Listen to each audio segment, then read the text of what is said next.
Before we dive in, support the Middle Ground Mike on Patreon for just $1.50 a month. Get early, exclusive access to content and help us keep finding the middle. Good evening, everybody. My name's Joe. This is Middle Ground Mike. We've got a great guest here, Chris Wyatt. Introduce yourself to everybody, Chris. Sure. So Dr. Christopher Scott Wyatt. I go by either Chris or Christopher on the podcast. I am a college and university instructor full-time, and I am the proud father of two wonderful preteens, I guess now 18 and a preteen. I am also an autism self-advocate. I have an autism diagnosis along with ADHD and some physical limitations. My oldest and I share the autism/ADHD labels, and my youngest is also neurodivergent with her own unique set of challenges, ADHD, and some interesting challenges with writing. She can read very well, but she cannot write. So we are having her reevaluated for dysgraphia. But that to me is very fascinating because I can't understand it as well as I can understand other things. So we always get interested in what we don't know. And someone who can read and tell me all about the story but can't write a sentence is oddly enough a little fascinating and makes me wonder how I can help her. As where I understand the older one really well. I can understand sensory sensitivity. I can understand social skills issues. I can understand the poor eye contact. All of that I can understand. The idea, though, that writing becomes a challenge, that's what I don't understand. So it's slightly more fascinating to me. No, I can totally get that. He's 7. I always call him my 5-year-old, but he's 7. I don't know why I'm still 5 in my head. He had a lot of issues with his stomach when he was first born. It kind of jacked him up, and then started talking and walking, and then just stopped and reverted back to crawling and not talking. Then he would just start making noises, and then so when we got him diagnosed, I was really critical of the diagnosis process. I didn't like it because I didn't feel like it was, I don't want to say wrong, right? Because he's autistic. But I didn't feel like it just was more about being able to slap the label on you than what you had going on. And I was very open with the doctor about that. Kids that are quote unquote normal, if you want to call them that, they don't really like going up to strangers either. A lot of them don't. When they were one of the big things they focused on was, well, he doesn't want to go up to strangers. The doctors that were in, because we had him medically diagnosed. And I'm like, well, most normal kids don't want to do that. And so then I just started asking questions, and they're like, well, yeah, chewing on a pen can be considered a tic. And I'm like, a lot of people chew pens. I'm like, do you actually want to help him, or are you just trying to find a reason to diagnose him? And, and that's kind of, for me, that's where I guess I divided from them. I mean, we got a great set of doctors and everything now, they recognized his needs, and what he needed. And because this lady was pretty much saying, yeah, you're going to be lucky if he's ever going to talk and go to the bathroom on his own. We don't think he can feel anything. And now, for the most part, once in a while he has an accident, he uses the bathroom. He made himself 7, with my wife's help, made himself eggs today. Starting to use, it's weird, he likes to talk in phrases still, but then he'll randomly just start talking in full sentences and then just stop. But we have him on what they call, I think it's called risperidone, I think is how you say it. Risperidone. Yeah, that right there was a game changer. It definitely can be. My youngest was on risperidone. She had challenges regulating her mood. So she would have either really strong outbursts over the top, or she would be near catatonic. There was no in between. And so the risperidone, the way that regulated her, really helped us for the years that she was on it. She is now, after, I want to say 4 years, I would need to look it up. We keep a spreadsheet, and what we have done with both children, as well as myself over time, is we have slowly demedicated, but a lot of that had to do with where she was and where we have arrived. So I call her Ann on the podcast, and so Ann was really struggling, and medication is a last resort for, I think, most families. It's not something you want to do with your child. And so we had tried other approaches, talk therapies, play therapy, a number of other trust-based relationship interventions they are potentially valid when a child can't communicate and can't express what she's feeling, those therapies don't work. It's kind of pointless. So the risperidone and some of her other medications, including the ADHD medication, helped us get to the point where Anne is just now starting talk therapy again. And now she's at a point at 11 where she can participate. And and what we have found is this is now also a time where we can slowly back off the medications along with the psychiatrist and the therapist and others. We are now making those decisions of, okay, let's back this down. Okay, she's fine. Let's back it down a little more. And I know some adults with autism and other forms of neurodivergence where they need either risperidone or they need another antidepressant or something to function even as adults. And I think that's a valid choice for those individuals. But we did want to see, could we work on self-regulation? Could we work on exercise? So right now Anne is in swimming. She was on a swim league this summer. And what we have found is that the water calms her enough and helps her self-regulate that we could make some adjustments. Now, if that lasts into the school year, I would be thrilled. But again, you're right. It's something where it can be a real game changer, and it can be something that you use for a limited time. It can be something that if you find that you need it into your teenager, young adult years, that's the way it is. It was certainly the case for me. Yeah, my son, he's kind of go with the flow type of person, that's on it. So, we would take him to school. I mean, at first, all kids, I'm nervous, I don't want to do this, but then he'd be like, okay. And then my wife would go to pick him up and she would have to pull him out from under a table or in a locker, and he didn't want to go eat with the other kids, and things like that. But you could tell he wanted to because he would look, but something was just telling him no and to be scared. And as soon as we did that, all of a sudden he's eating in the lunchroom with the other kids. He's had little episodes here and there, but for the most part, he's becoming a fairly functional. I mean, he's got a long way to go, but he even goes to the fence and calls to the neighbor kids. Whereas 6 months ago, that would never happen. And then they had wanted to, because, risperidone has can cause weight gain in kids. So they wanted to try him on Prozac. And I had done agree to disagree with, but Robert F. Kennedy kind of really opened me up to just looking at things in a different way. So, I was kind of like, well, let's see what what's on the internet about Prozac and, kids with autism. It had a 25% chance to increase aggression, which was to me, that was extremely high, but I was like, you know what? Okay, we'll give it a fair shot.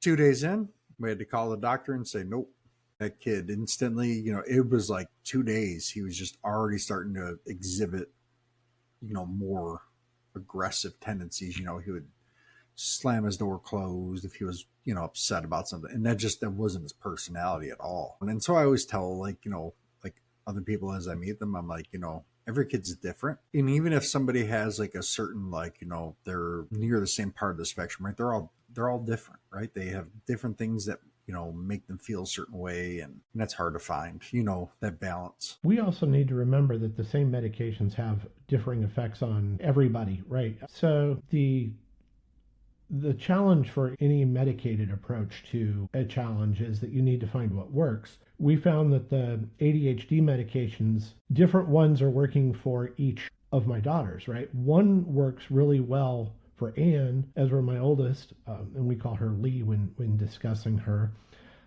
She needed a different medication entirely. One reacts very well to a set of medications, and the other one has the complete opposite reaction, counterproductive, to put it nicely.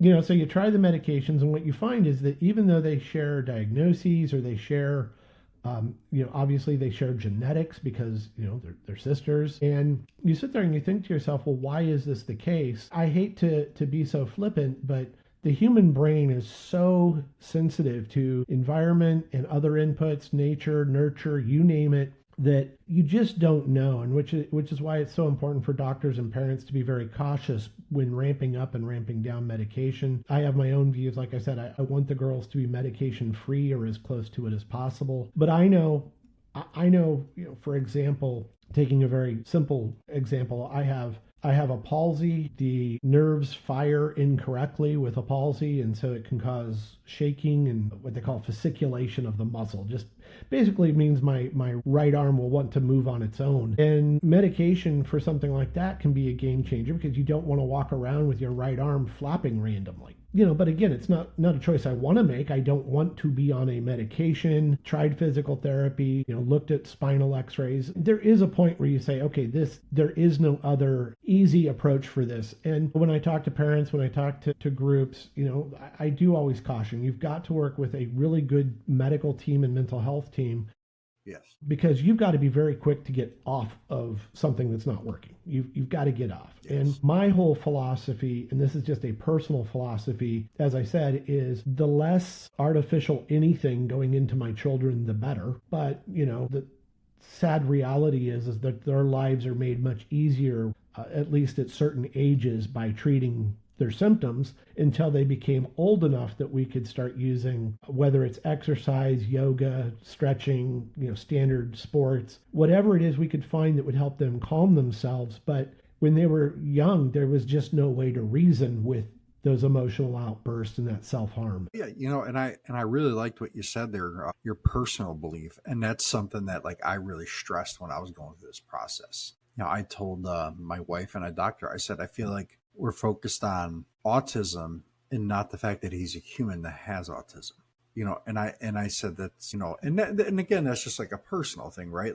It's okay, we know that this person, but they're still a human being, and I think that gets lost, because it's they hear that label and then it's something changes for some people. And so that's why I'm it's got to be about, we're all human beings, and I've yet to meet an autistic kid who I feel is a genuinely bad kid about anything, and I think society needs to reflect that, because, the support systems, I don't know about your daughters at school, but my son that has Asperger's, really wasn't a whole lot of support at school for him. They would move his desk, move him next to the teacher, not tell us, things like that happen. Henry, for some reason, the support system works for him. And again, it goes down to the combination of personalities, right? You never know which teacher you're going to get or which administrators. You don't necessarily know how your child is going to react to that instructor.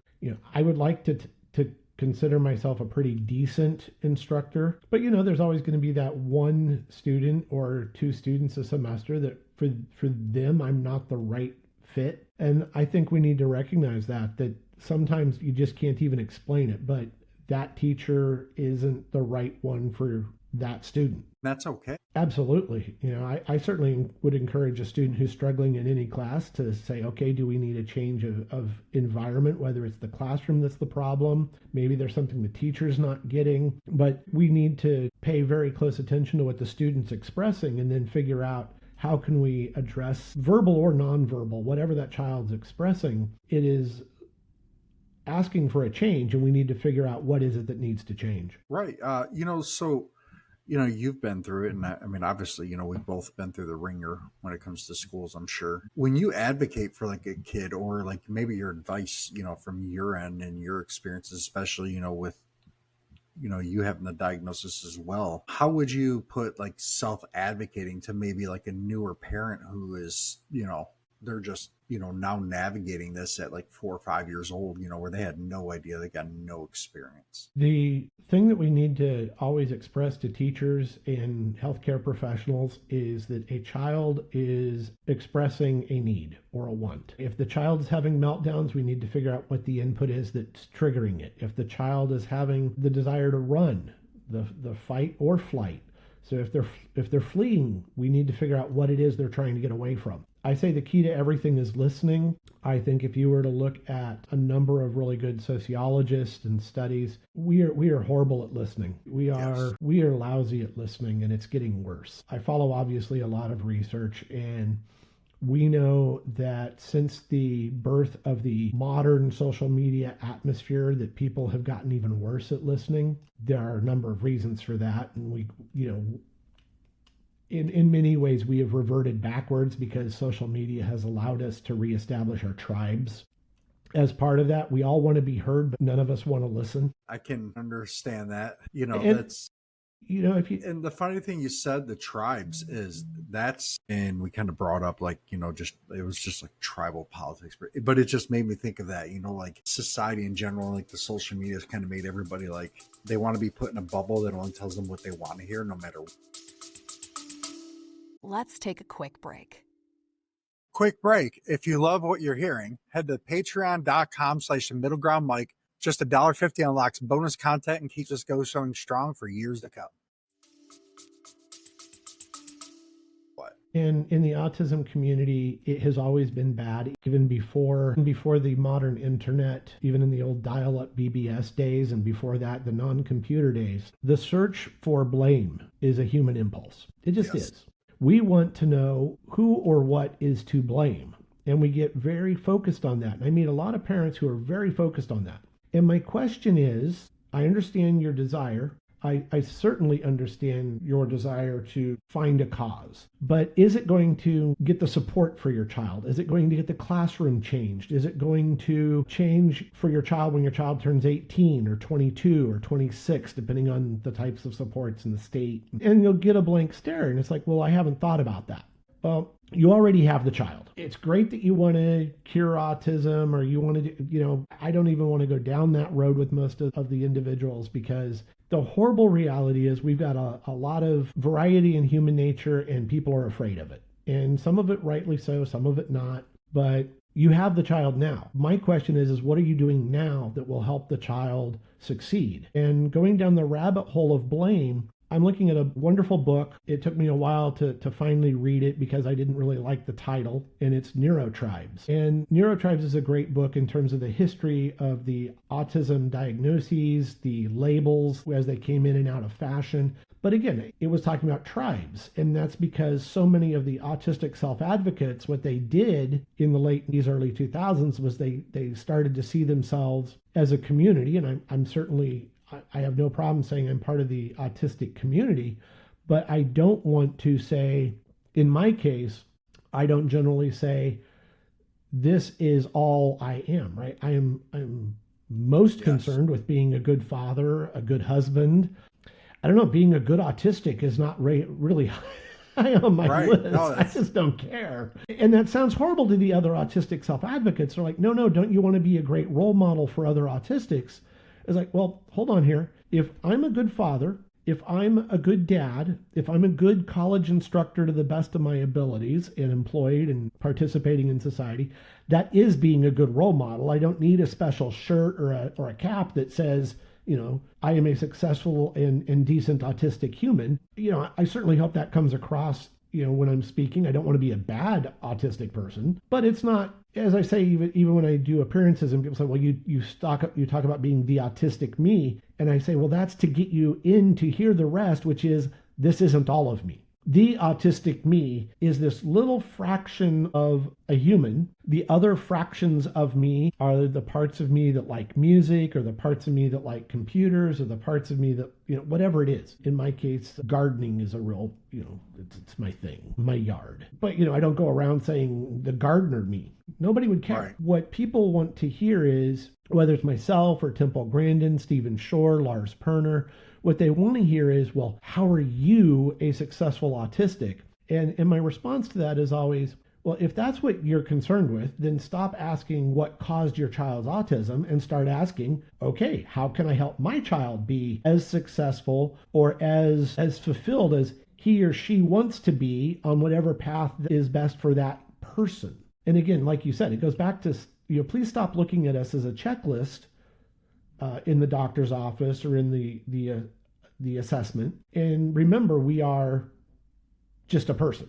But you're right. The insurance companies say we need this checklist to get these treatments. The schools say we need this checklist to get a 504 or an IEP. The state and the federal government say, okay, well, these 13 conditions are covered by the Individuals with Disabilities Education Act. So we get checklist after checklist after checklist, and then we're surprised that everyone's trying to fill in little boxes and join tribes to get whatever it is they think they need for success. Because that's how we treat them. It's self-fulfilling. Yeah, it is. And it was, and I know that lady, I know she meant well, but she was like, well, speech delay is a sign of autism. And I was kind of trying to make my point, and I had told her, I said, well, I didn't speak a full sentence till I was 6, 7 years old, give or take. She was like, well, you're not autistic. I said, that's my point. I said, just because he doesn't like check off a box that he wasn't saying these certain words by a certain age doesn't mean something's wrong with him. It just means he's different. Like there's, things that, he did the putting his hands on his ears, like just, he had tics, right? That you could obviously tell him in certain things he was autistic, but some of the processes, I was like, well, he's a human and humans have things like this that happen. Like that doesn't mean something's wrong with them. Like let's focus on his actual issues, like the potty training and at the time, not even wanting to try it, like completely just shuts out. Like to me, those are the things that we should be going after. Not, well, you didn't, by age 4, you should be, a rocket scientist. Well, it took till 5.5, so there's something wrong with you.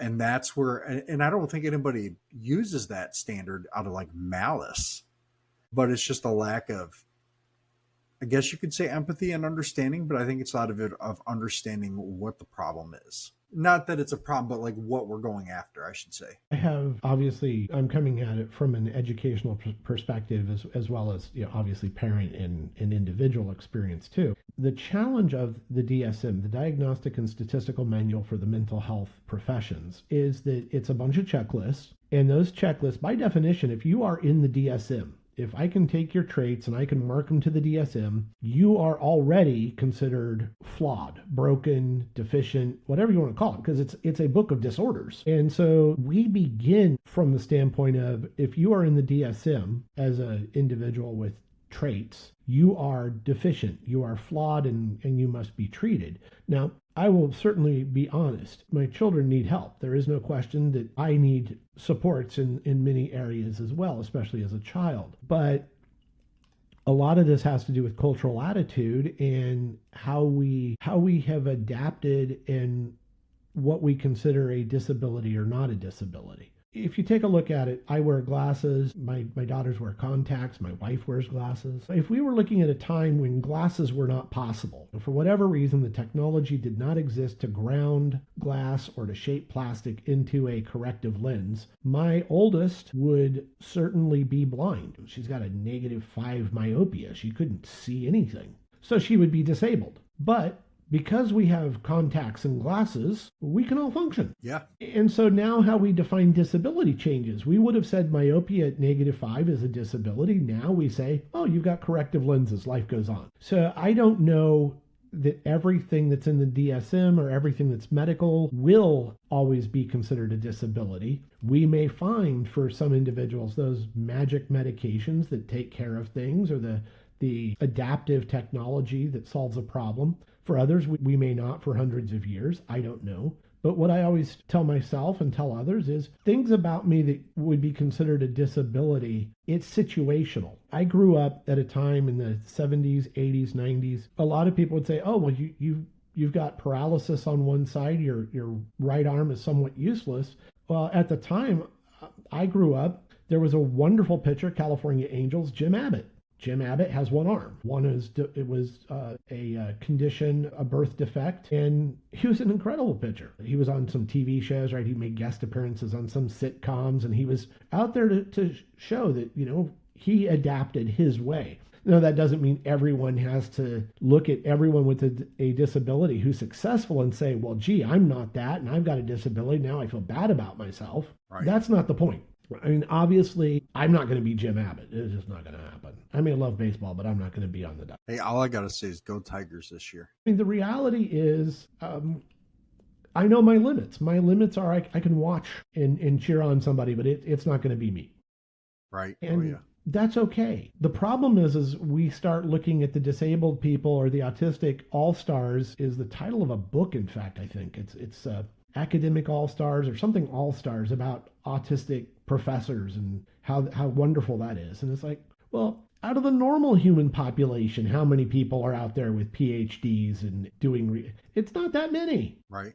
So it has nothing to do with disability or not. We're talking about a sliver of a sliver. So I just remind audiences, remind parents and educators that pointing to one or two people who are outstanding, that's great. They can be inspirational or whatever, but I'm only going to be me, and I'm not going to be whatever I may want to be. I may want to be a great musician. Not going to happen. Love music, just not that great. I love sports, not going to be that great at it. I know what I'm good at, and I accept it, and that's part of what we need to get parents and teachers to do as well, is tell students, not that, you're all special, you're all great, no.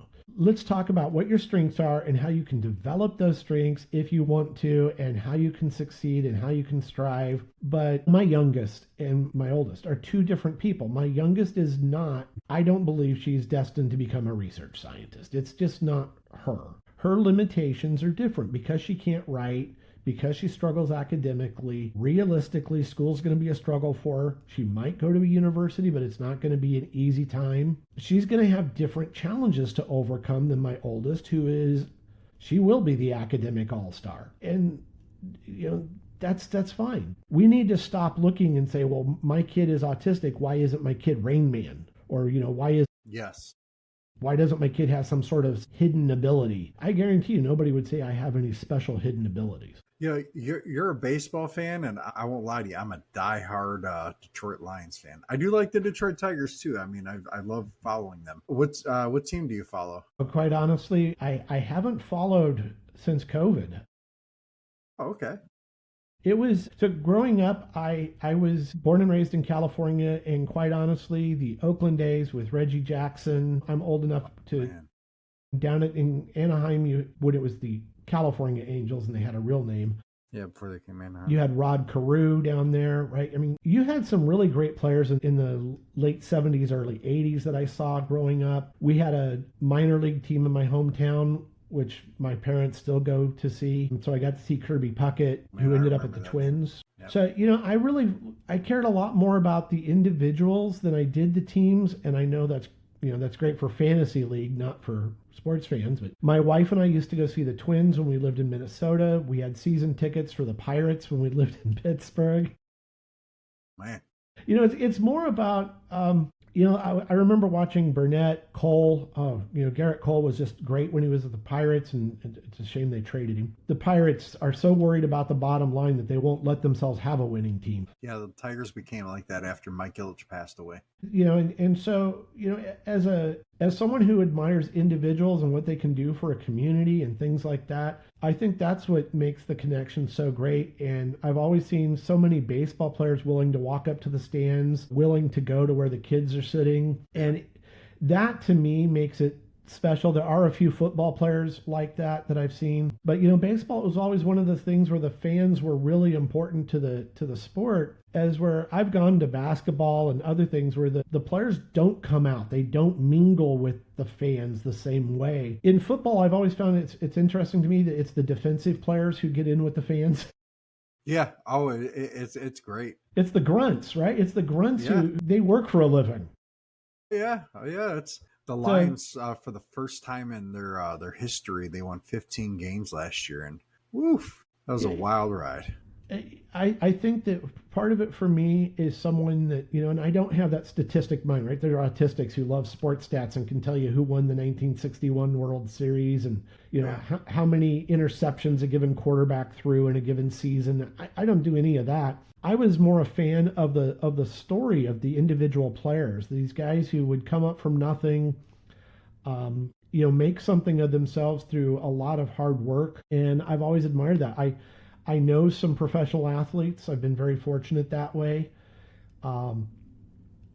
And in Pittsburgh, I met some of the Penguins, some of the Pirates. I just really admire their work ethic. Some of these guys who came from nothing, they grew up in cities like Aliquippa, Pennsylvania, which is it's an impoverished town, or Youngstown, Ohio. These guys who come from backgrounds like that and end up on a championship team, they do it the same way a doctor becomes a doctor. They show up every day. They do what needs to be done to practice their skill. They watch the videos. They do whatever it takes. They have the game films. It's that work ethic that I admire. Quite honestly, I see it in people who have other careers, right? There's a wonderful former NFL player, and unfortunately his name's going to slip my mind right now, and I think he lives up in Dallas. He's now a neurosurgeon, but he was an NFL player for Zach Zenner, maybe. Might be. I would need to look it up. Yeah, But I think I know what you're talking about.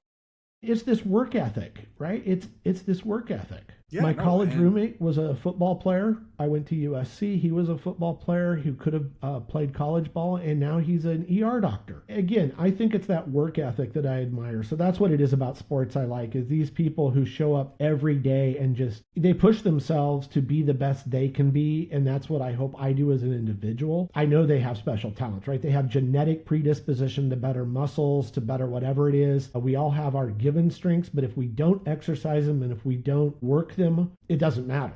You might have been born with the genetic history of, you could be a great football player, but you're going to have to get out there and do the running, do the weight room, and do that to develop that. You have to develop it in addition to being born with it. It's not enough to be given a brain, right? You've got to go out and apply it somehow to get the job skills and to get that office or get that medical degree or whatever it is. And I think sports is the same way. There are people born with talent, but if they don't do anything with it, they're just going to be couch potatoes. Yeah, no, for sure. I mean, it's a hard thing, I think, for society just in general to understand how autistic people work. It's hard for them to do because obviously to the quote unquote common person without a lack of, their minds just aren't wired the same way. So it just looks like pure chaos to them. But like to the autistic person, it's just as normal as putting on their shoes. I tell my students, because a lot of them will say, well, how did you become a professor? And a lot of them will say, okay, well, you're a white male. So, your parents probably have degrees. And statistically, the most likely outcome is the children of people with college educations get college educations. But the reality is my parents struggled through high school. They did not go to a university. They don't have that additional education. I was the first. My wife is the first out of her family to go and get a university degree. And so I tell my students, I come from a family that had nothing. My paternal grandparents were farm workers. What it was I could not be a farm worker. That was not going to happen. Physically, not going to happen. And my grandparents, it was my grandmother and my grandfather who saved up every penny they could and got me a computer when I was in middle school. For a family that, I lived in trailer parks and small homes. And at one point there were, my parents, myself, my sister, 2 aunts, an uncle, and my grandparents all living in a 1-bathroom house. And so I tell my students, look, I did not come from all of these things that you imagine that statistically might be the likelihood. And you add into that disabled, in a NICU after birth, so in an intensive care unit, obviously delayed speech, other issues. I was in special education at first. Yeah, but here I am. Right. And part of that is I look at my community where I came from, the farming community where I came from. If you look up the data, 4% of the high school graduates go on to college. And that is where I got interested in things like behavioral economics and rhetoric, is what is it that makes those 4% of us leave? I mean, to be blunt, you got to leave because there's no university. They don't tend to put universities in farm communities. Not very often. No. What is it that makes an autistic person like myself? What is it that made it so I set a goal for myself of being able to speak on a stage or in a classroom? I still freeze up one-on-one. You're not going to find me, at big concerts or things most of the time, right? I have sensory overload. I have all those things that kind of, I had to work around. And I tell my students, I went to 5 different graduate schools before I finally finished. It's not an easy journey, but part of it is grit. And so, I wonder, am I giving my daughters that same grit that my parents gave to me? And a lot of people, to be very kind, a lot of people would say it wasn't good parenting. And I look at it and say, by the time I was, 12, 13, I can't remember now, but it was, hey, the lawn needs to be mowed. Go mow the lawn. Yeah. Why do I got to tell you again? Yeah. The chickens, there are eggs in the chicken coop, or the chicken coop needs to be cleaned. Go do it. And, people are like, what, you had to go clean a chicken coop? Well, yeah, we lived in the country. Clean the chicken coop. That's just shocking to some people. And they'll say, well, that's horrible parenting.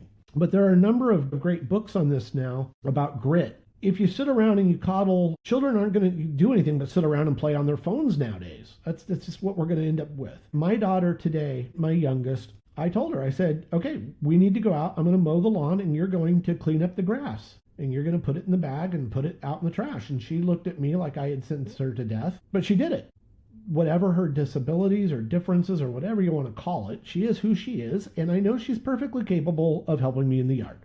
So when I talk about autism and success, what I tell the parents is the worst thing you can do is start saying, my kid's got a difference. I can't expect too much. And it's like, well, kids will give you what you expect. Now, I know, like I said, I know my youngest is not going to be, unless something amazing happens and cool, we'll support it all the way. She's not likely to be a theoretical physicist. Just not. But if she comes back to me and says, Dad, I want to be a baker, or Dad, I want to be a welder, or whatever, I will fully support her. I'll make sure she has the tools she needs, the skills she wants to get. But what I'm not going to let her be is a couch potato. Right.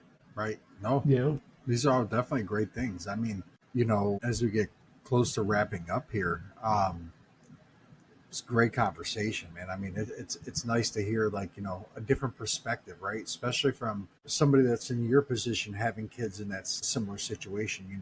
That's not easy for a lot of people. And kudos to you and what you're doing. That's not easy. It's not easy for anybody, let alone somebody in a challenging spot.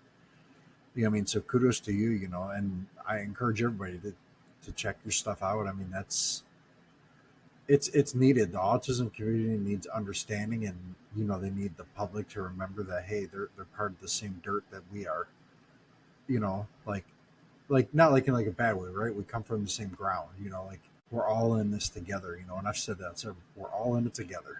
No matter what happens, we're all on the same planet. And I certainly don't try to win or curry favor with the autistic self-advocacy community or the cure community. I am who I am. My daughters are who they are. I will listen to them and I will support them. The only thing I will not accept from my daughters is the same thing my parents wouldn't accept, and that's an excuse. Right. No, and that's key. And that's hard for people to do, because they feel bad about their kids already. I don't know if it's guilt or whatever you want to call it, but they feel some kind of way, and then I don't know. My wife battled with that for a little while. I'll be really blunt. The youngest, like I said, she can't write. And people say, well, then, what are you going to do? She has an excuse. No, she has a difference, and we are working on ways using dictation software now that voice technology exists. We're working with some of the predictive text tools that are out there. She is not going to get a pass on schoolwork. I'm not going to let that happen. No, because she's still going to face that challenge one way or the other. And so you're doing the best thing you can, is giving her the tools to succeed. Yeah, I mean, that's what worries me, is when I hear someone say, well, I understand, like I said, I understand my limits. I cannot dream of some careers. It would be unrealistic. And I certainly think we need to start telling our children, let's be realistic, but aim high. Right. Yes. That's the difference. Be realistic, but aim as high as you can. No doubt. Well, Christopher or Dr. Wyatt, I really appreciate you coming on. To get a diagnosis is extremely expensive. Yes. It depends on the state and the insurance and the availability of experts. Quite honestly, not every school district has assessments. They don't all have school psychologists. Yeah. So there are a lot of challenges and unfortunately, we are at a time now where people don't understand the implications of what's being done at various states or the federal level. As an individual, I want everyone, and this is going to be, I describe to my students as a bleeding heart capitalist pig. I want every one of my students to go out and have a job. I want everyone to be as successful and as fulfilled as they want to be. And that means some people will need supports, and we need to be able to identify those supports. And it shouldn't bankrupt a family to get the diagnoses necessary to get the supports in the schools. It should not take a lawyer or a psychiatrist and $2,700 or whatever out of pocket. We need better methods and better approaches, because in the end, I want everybody to be as productive as possible, contributing what needs to be contributed, no extra. I'm not asking for everyone to, let's all live in a wonderful socialist society or something. I just want everyone to pay enough that the roads are paved and right. The firefighters have water and trucks. I'm not looking for extravagant government, but I also know that to have that government that we do need, everyone better be out there working and paying taxes who can be out there working and paying taxes. And, I have autistic self advocates say, well, I have autism, I shouldn't have to work. And that just breaks my heart because what it means is you haven't found something that you feel good about doing. Right. And that's difficult. I mean, when you have that, you find that thing, it makes it so much easier. Like it flows, it's not as much of a challenge at that point. And then when you do face the challenges, you're eager to overcome them. And that's, and that's something that's just got to be focused on. I mean, like I said, my 7-year-old, he's extremely smart. We had no idea he could say his ABCs. And one day when we were like at a preschool thing, he just looked at the wall and just said his ABCs. And I was like, I had no idea you could even talk. I was flabbergasted. I looked at my wife. I'm like, did you just hear what he did? And then that was kind of the start of the slow process of him getting where. And that just told me right there is that he knew a lot of this all along. He just hadn't found that space, that comfortability, or whatever made him do it. And one of the strange things that I've read is an autistic who pointed out that she didn't speak until she was sure she could give a complete and accurate sentence. Yeah, we found. Wow, you waited to speak until you could speak at the college level. Okay. We found Henry doing something similar. We would be driving and he would say, like you could hear him going but he would be whispering words back to himself. And then we would hear him in the bedroom. He would take his tablet and he would like record his own voice, hear himself. And so he literally, like we took him to speech therapy and stuff, but he taught himself how to talk in a way that made it easier for him. Yeah. And then we pushed him and and we still do now. Like every day I'll come home, I'll be like, hey, Henry, did you go to the potty? Did you make sure you went there? And I'll come home and, sometimes when he's really excited, it was more of like a 50% success rate, but he's still excited that the fact that he tried and he was partially successful. And that's what I want out of him, is like, I'm like, hey, I want you to want to try. I don't need you to always be the best or don't even always have to succeed, but I want you to try, and the more I've kind of worked him on that. And he just decided one day when he was at church, he was like, well, yep, I'm ready to use the bathroom on my own, and told my wife, all right, let's go. And he just decided one day in the middle of church he was ready, but it was really cool to see. And I don't think people, it's coming obviously a little bit slower for him, but he's developing like a lot of normal kids do. It's taking a little bit longer. And as you said, your oldest is different, and my 2 kids are different human beings. Oh yeah, my oldest, he was very socially awkward growing up. He struggled with that part, right? Whereas Henry, now that the he's figured out the talking part a little bit, now he wants to be friends with everybody. Now, if you're a person and he doesn't get weird vibes from you, he's going to come up and just start talking to you like he's known you his whole life. Whereas my oldest was, even now, he's still he's not anti-social because he has friends and talks. He's just not like, if he's not comfortable in that situation, he's probably not going to talk. Whereas Henry will just break the ice and just start talking. And it's why we shouldn't overuse the checklist, right? I've got, my oldest is happy in her bedroom with her drawing pads and things like that. And she has a few friends, but for the most part, she wants to be left alone with a book. And my youngest will run up to anybody and talk. If she decides she wants to talk that day, she will talk to anybody. Yeah. It's wild to see my 15-year-old. I think he can play like 6 to 8 instruments, something like that. I mean, he loves it. He writes music. I mean, so I try to enable him to do everything with that he can. You want to go to the camps? No problem. We'll make it happen. We'll just whatever it takes for him to get that in his blood, in his soul, because I feel that's the best way to put him in a position to succeed. Yeah. Give him the tools. Yeah. And that's something that, I feel like we're both fairly similar in that is we don't feel like they really give kids the tools a lot of the times. Not like in a bad way, right? They think they're doing the right thing sometimes, and sometimes it's like doing the right thing sometimes can maybe do more harm than good depending on the situation, and it's hard to tell, I guess, depending on who you are. Well, I think that our school systems are everywhere, every state are all wired to do the same thing, which is to handle 25 to 30 kids at a time. In my case, even at the college level, right, I may have 4 or 5 classes of 30 kids each.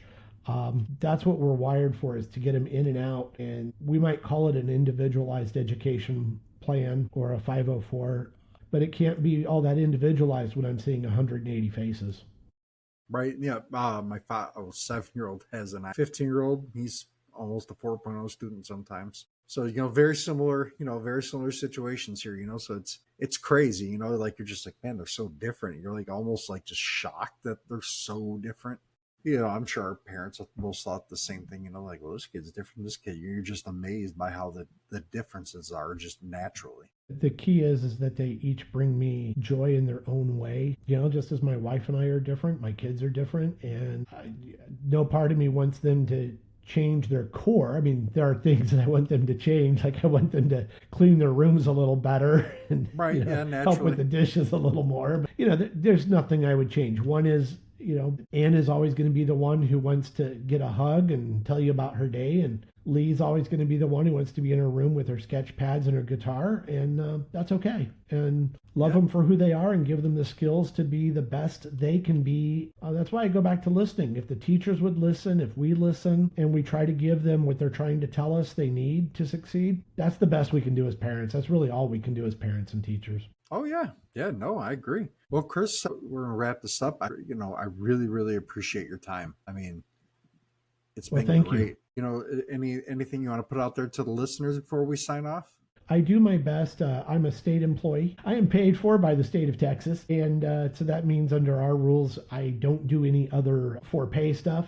So if anyone wants to write to me, follow the link tree. I'm sure you'll put some stuff in the notes. You can look for the Autistic Me or Perspectives on Neurodiversity, the podcast. I do try to reach out and answer questions and do Zoom calls or whatever I can to help groups. And that's what I'm paid to do, right? As a university or a college employee, that's what I'm paid to do, is to help everyone be the best they can be. And I'm blessed to get to do it for a living. Yeah, no, can't ask for much more. Well, I appreciate your time. Thank you so much. Thank you. You too.